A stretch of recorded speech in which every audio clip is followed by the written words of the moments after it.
নমস্কার, আমি doctor রমদীপ Haldar, orthopaedic surgeon.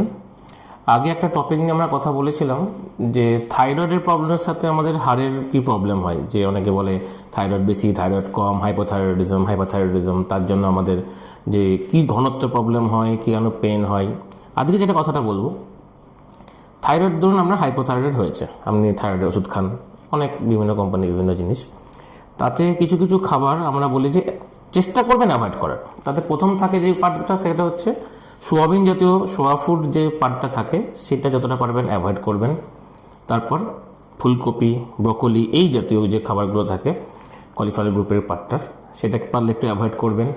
Processed food, processed meet বা ফ্রোজেন, বহুদিন ধরে ফ্রিজ হয়ে আছে, সেই প্রসেস পার্টগুলোকে যতটা পারবেন অ্যাভয়েড করবেন।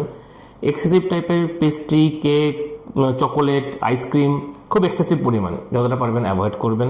খুব সল্টি খাবার, খুব স্পাইসি খাবার, খুব সল্টি বহুদিন ধরে ফ্রিজড হয়ে আছে, প্যাকেজড মিট যতটা পারবেন অ্যাভয়েড করবেন।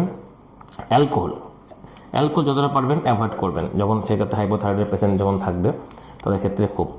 ফাইবার যেমন আমাদের ক্ষেত্রে খুব ভালো কাজ করে, তেমনি কিন্তু অতিরিক্ত ফাইবার জাতীয় খাবার খেলে কিন্তু থাইরয়েডের সাথে কিন্তু একটু প্রবলেম হয়, তো তাতে কিন্তু ঠিকঠাক করে হরমোনটা কাজ করতে চায় না। আর গ্লুটেন জাতীয়, যেমন ধরুন কিছু কিছু পাউরুটি বা অন্য কিছু ক্ষেত্রে এরকম গ্লুটেন জাতীয় কিছু খাবার থাকে, সেই জিনিসটা কিন্তু আমাদের থাইরয়েডের হরমোন কিন্তু ভালো করে কাজ করতে দেয় না। আর ভুট্টা জাতীয় বা এই জাতীয় যে জোয়ার বাজরা, এই টাইপের যে খাবারগুলো থাকে যতটা পারবেন অ্যাভয়েড করবেন। এইগুলো থাকলে দেখবেন থাইরয়েডের রিকোয়ারমেন্ট, যে ড্রাগটা আপনি কৃত্রিমভাবে নিচ্ছেন তার রিকোয়ারমেন্ট অনেক কমে যাচ্ছে, আপনি হেলদি থাকছেন, নর্মাল বোনের যে পার্টটা, যে পেইনফুল কন্ডিশন, সেটা দেখবেন অনেকটা বেটার আছে।